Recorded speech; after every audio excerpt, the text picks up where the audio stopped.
अस्सलाम वालेकुम grade 9 students.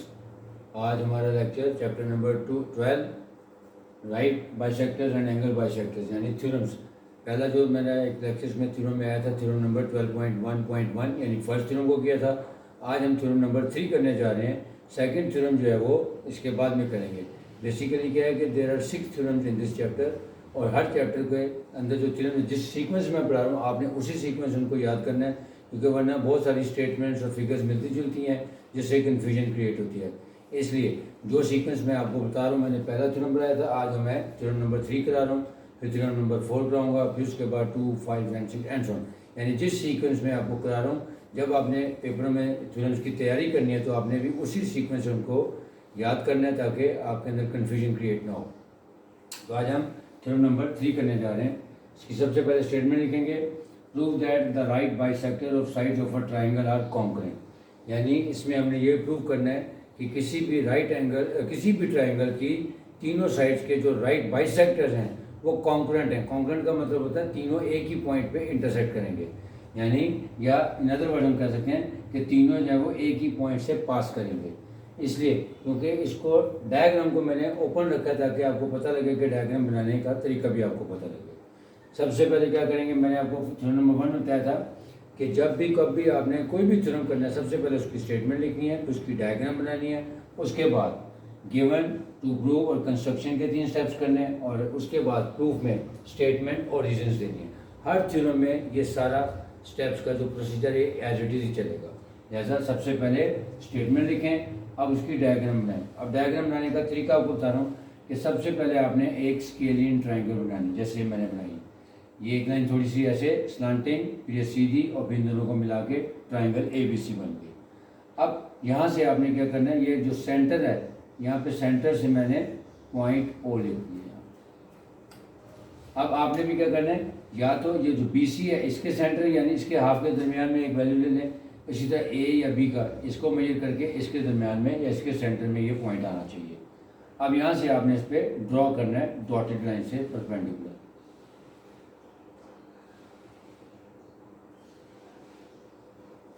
उसके बाद राइट बाइसेक्टर ड्रॉ करना है। उसके बाद यहाँ से हमने इसके ऊपर भी यानी A और B पे भी एक डॉटेड लाइन स्ट्रेट बिल्कुल।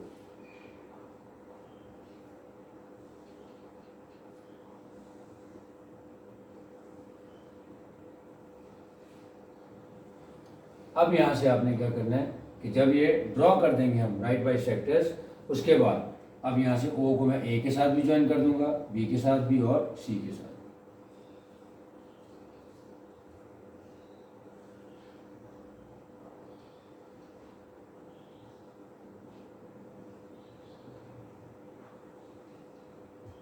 ये हमारी ट्राइंगल बना। अब देखें ये बनाने का इसमें तरीका बताया था कि जब हम ट्राइंगल को बनाते हैं जो आपने स्टेप्स इसमें फॉलो किए हैं वही स्टेप्स हमने इसको कंस्ट्रक्शन वगैरह में लिख देंगे।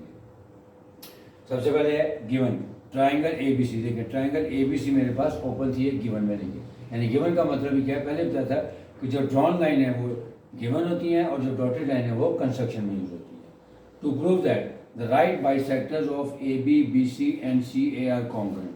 कॉन्ग्रुएंट का मतलब क्या, देखें तीनों का पॉइंट ऑफ इंटरसेक्शन एक ही होगा।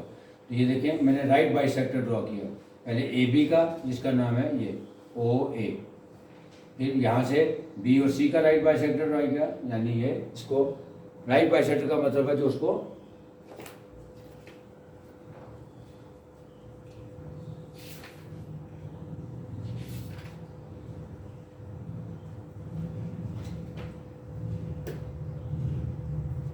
यानी A और B को हाफ करते हैं जैसे, लेकिन उसको हमने ज्योमेट्रिकल कंपास की मदद से भी कर सकते हैं, लेकिन क्योंकि यहाँ पे सब थ्योरम की एप्लीकेशन है लिहाजा आप रूलर की मदद से करें। तो क्या किया मैंने A और B का राइट बाइसेक्टर ड्रॉ किया, यानी A और B को 2 हिस्सों में इक्वल डिवाइड कर दिया। कैसे, O से A यानी इस पर परपेंडिकुलर ड्रॉ करके। सिमिलरली BC का हाफ कर दिया, कैसे, O से BC के ऊपर यानी यहाँ से एक ट्राइंगल इस पर राइट बाइसेक्टर ड्रॉ किया, यानी जो इसको 2 इक्वल पार्ट्स में डिवाइड कर दिया। अब जब राइट बाइसेक्टर ड्रॉ कर दिए, सिमिलरली यहाँ से इधर से हम यहाँ पे इस पे भी C पे भी कर सकते हैं, लेकिन वो हमने ड्रॉ नहीं करना। वजह क्या है इसकी कि हम दो साइड्स के ऊपर ड्रॉ करेंगे और इससे प्रूव करेंगे। जब इस पर कोई चीज़ प्रूव हो जाएगी तो अंडरस्टूड होता है कि तीसरी पे भी वो वैसे ही प्रूव हो जाएगी।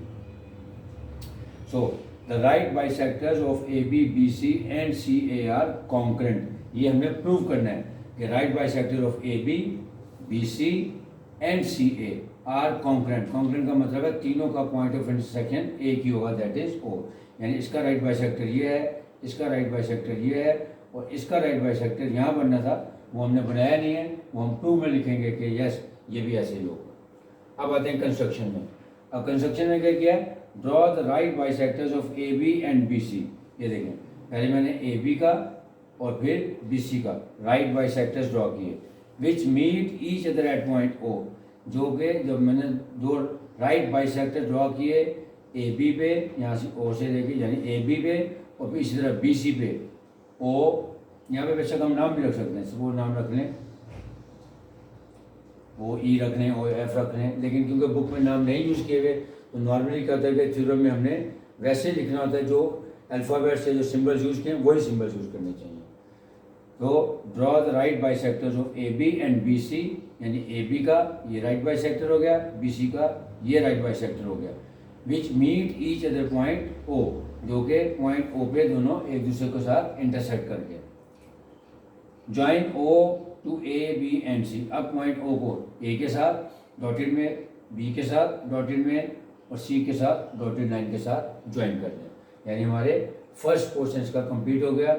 एक given triangle A B C था, टू प्रूव के तीनों के राइट बाइसेक्टर्स यानी ए बी बी सी और सी ए के राइट बाइसेक्टर्स जो हैं वो कॉन्करेंट हैं। उसके लिए हमने ए बी और बी सी पे पहले राइट बाइसेक्टर ड्रॉ किए, फिर वो दोनों की मुलाकात है, दोनों का जो पॉइंट ऑफ इंटरसेक्शन हुआ वो पॉइंट ओ हो गया। फिर ओ को यानी ज्वाइन कर दिया मैंने ए के साथ, बी के साथ और सी के साथ। बेसिकली यहाँ से ओ से हमने राइट बाइसेक्टर्स ड्रॉ करने हैं, लेकिन क्योंकि कंपस के बगैर कर रहे हैं तो पहले मैंने यहाँ से परपेंडिकुलर ड्रॉ कर दिए जो कि राइट बाइसेक्टर्स ही कहलाते हैं। फिर उसके बाद स्टेटमेंट के मुताबिक हम उसको शो कर देंगे। अब आते हैं जिसकी तरफ, प्रूफ की तरफ। अब प्रूफ करने के लिए मैंने कहा कि हर थ्योरम को प्रूफ करने के लिए कोई ना कोई की पॉइंट होता है। फर्स्ट थ्योरम में मैंने कहा था एस ए एस पोस्टुलेट था। अब इस वाले थ्योरम को प्रूव करने का जो की पॉइंट है वो आपने माइंड में रखना है, वो थ्योरम नंबर 1 की एप्लीकेशन है। क्योंकि थ्योरम नंबर 1 में हमने पढ़ा था कि any point on the right bisector of a line segment is equidistant from its end points. वही इसका की पॉइंट माइंड में रखना है। अब आप जरा गौर से देखें, अगर ये ट्राइंगल ओ ए बी में देखो, इस ट्राइंगल में तो पॉइंट ओ जो है ए और बी से इक्विडिस्टेंट है, जो कि थ्योरम नंबर 1 में जैसे था। ये इसका राइट बाइसेक्टर है, ए बी का राइट बाइसेक्टर है ये। यहाँ से पॉइंट ओ से जो है ओ जो है वो ए और बी से इक्विडिस्टेंट है, यानी इक्वल डिस्टेंस पे मौजूद है या बराबर फासले पे है। सिमिलरली अगर हम ट्राइंगल देखें ओ बी सी, इस ट्राइंगल में जो पॉइंट ओ है वो बी और सी से इक्विडिस्टेंट होगा। सिमिलरली यहाँ से तीसरे नंबर पर देखें ट्राइंगल ओ ए सी में जो ओ पॉइंट है वो ए और सी से इक्विडिस्टेंट होगा। यानी जो थ्योरम नंबर 1 की स्टेटमेंट थी, any point on the right bisector of a line segment is equidistant from its end points, उसको माइंड में रखते हुए हम इसको प्रूफ करेंगे। अब देखिए स्टेटमेंट में पहली रीजन क्या लिखी है, O A is congruent to O B. यह है O A is congruent to O B. क्यों? क्योंकि जो पॉइंट ओ है वो राइट बाइसेक्टर है किसका, लाइन सेगमेंट ए बी का, और पॉइंट ओ क्योंकि राइट बाइसेक्टर पे है लिहाजा it will be equidistant from its end points. एक एंड पॉइंट ए था और एक एंड पॉइंट बी था, हम लिखेंगे O A is congruent to O B. और रीजन क्या होगी, each point on the right bisector of a segment is equidistant from its end points, यानी स्टेटमेंट ऑफ थ्योरम नंबर 1। अब देखें दूसरी ट्राइंगल हमारी ओ बी सी में देखें, अब आपको नजर आ रहा है कि O B is congruent to O C, because ये जो ओ है वो राइट बाइसेक्टर है बी सी का, उसके ऊपर लाकर है। इसका मतलब है ओ बी और ओ सी का डिस्टेंस भी इक्वल हो जाएगा, ये लिखेंगे। So O B is congruent to O C same as above, यानी रीजन इसकी क्या है, सेम एज अबव, जैसे रीजन नंबर 1। यानी O A is congruent to O B. वजह क्या थी कि दोनों पॉइंट्स इक्विडिस्टेंट थे फ्रॉम इट्स एंड पॉइंट्स, यानी पॉइंट ओ जो डिस्टेंस था ओ ए और O B is equal to each other because point O is on the right bisector of segment AB. बस यही दूसरे में भी रीज़न लिखेंगे कि OB is congruent to OC, यानी सेम एज अब का मतलब है कि O जो है वो BC से इक्वल डिस्टेंस पे है, लिहाजा हम लिखेंगे OB is congruent to OC। अब क्योंकि दोनों ट्राइंगल्स में यानी ट्राइंगल AOB में OA और OB इक्वल था, फिर ट्राइंगल OBC में OB और OC इक्वल है। सिमिलरली अगर आप देखें तो तीसरी ट्राइंगल बन रही है AOC, जिसका मतलब है OA is congruent to OC या OC is congruent to OA होगा, ये लिखा। So OC is congruent to OA, यानी रीजन नंबर 1, 2 और रीजन नंबर 3 क्या बनी वजह, क्योंकि each point on the right bisector of a segment is equidistant from its end points, जिसकी वजह से OA और OB इक्वल हैं, OB OC के इक्वल है। सिमिलरली OC और OA भी इक्वल होंगे या कॉन्ग्रुएंट होंगे, दोनों बराबर होंगे। अब इन तीनों रीजन की वजह से OA OB और OB OC के इक्वल हो गया और OC OA के इक्वल हो गया। अब लेकिन हमने प्रूव क्या करना है, प्रूव तो हम ये करने जा रहे हैं the right bisectors of AB BC and C are congruent, के तीनों राइट बाइसेक्टर्स का जो पॉइंट ऑफ इंटरसेक्शन है वो सेम है, ये तीनों एक ही जगह पे आके इंटरसेक्ट करेंगे। अब उसके लिए देखते हैं point O is on the right bisector of CA, यानी पॉइंट O क्या है ये देखें, हमने जो राइट बाइसेक्टर ड्रॉ किया वो किस पे किया, AB पे और BC पे, जबकि CA पे ड्रॉ नहीं किया। लेकिन अंडरस्टूड है कि जब OA OB और OC तीनों एक दूसरे के इक्वल है यानी कॉन्ग्रुएंट हैं, इसका मतलब है जो पॉइंट O है वो AB और BC के अलावा CA पे भी इसी तरह राइट बाइसेक्टर ड्रॉ कर रहा होगा, इसीलिए लिखा हुआ है the point O is on the right bisector of CA, कि AB पे हमने ड्रॉ किया या कंस्ट्रक्ट किया, BC पे किया, लेकिन अंडरस्टूड है क्योंकि OA और OC भी इक्वल हैं, लिहाजा जो पॉइंट O है वो on the right bisector of CA पे भी मौजूद है। तो लिखेंगे point O is on the right bisector of CA because O is equidistant from A and C, क्योंकि ये AB पे था इसलिए क्योंकि ये इक्विडिस्टेंट था A और B से, फिर B और C से भी इक्विडिस्टेंट, इसका मतलब है O जो है वो A और C से भी इक्विडिस्टेंट है, यानी इस पे भी जो ट्रायंगल OAC है या AOC है उस पे भी थ्योरम नंबर 1 की स्टेटमेंट पूरी तरह एप्लीकेबल है। That is why point O is on the right bisector of CA। तो ये देखें O is equidistant from A and C, जिस तरह O इक्विडिस्टेंट था A और B से और B और C से, इसी तरह O is equidistant from A and C आ गया। अब ये तो नजर आ गया कि जी CA पे मौजूद है, लेकिन हमने ड्रॉ किस पे किया था, हमने ड्रॉ किया था AB पे और BC पे, ये देखें but point O is on the right bisector of AB and BC।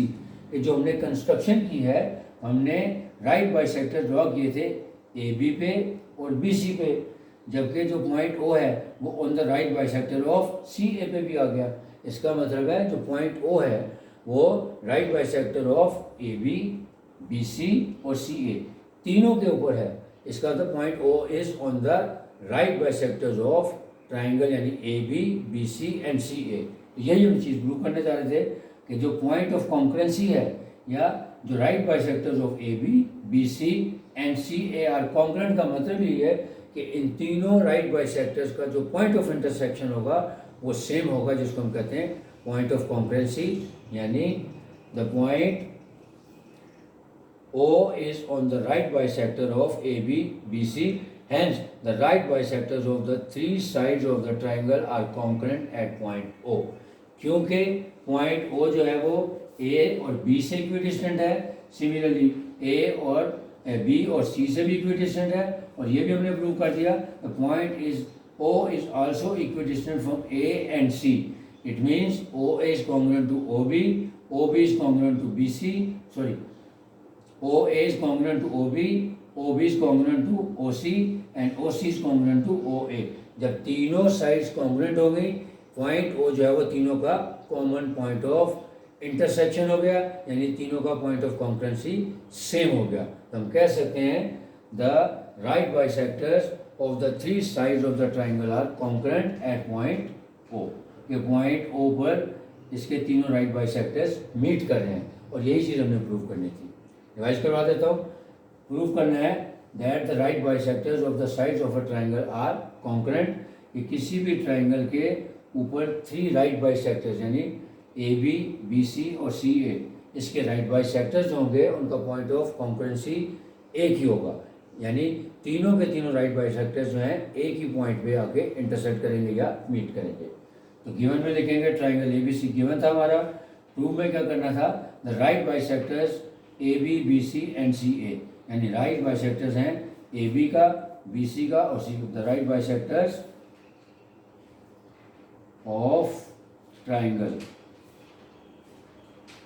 या ये भी लिखा चाहिए था द राइट बाइसेक्टर्स, क्योंकि ए बी, बी सी और सी ए के the right bisectors of A B, B C and C A are concurrent, कि तीनों के राइट बाइसेक्टर्स जो हैं वो कॉन्करेंट हैं, यानी एक ही पॉइंट पे इंटरसेक्ट करेंगे। कंस्ट्रक्शन में हम क्या करेंगे, पहले हम ए बी और बी सी पे ड्रॉ करेंगे उसके राइट बाइसेक्टर्स, सी ए पे ड्रॉ नहीं करेंगे, यानी 2 पे करेंगे और तीसरा ऑटोमेटिकली एज्यूम करेंगे या प्रूव करेंगे कि वो उस पर भी आ रहा है। So draw right bisectors of A B and B C which meet each other at point O, join O to A B and C, यानी ओ जब आ जाएगा उसको ए बी और सी तीनों से मिला देंगे और डॉटेड लाइन के साथ मिलाएंगे।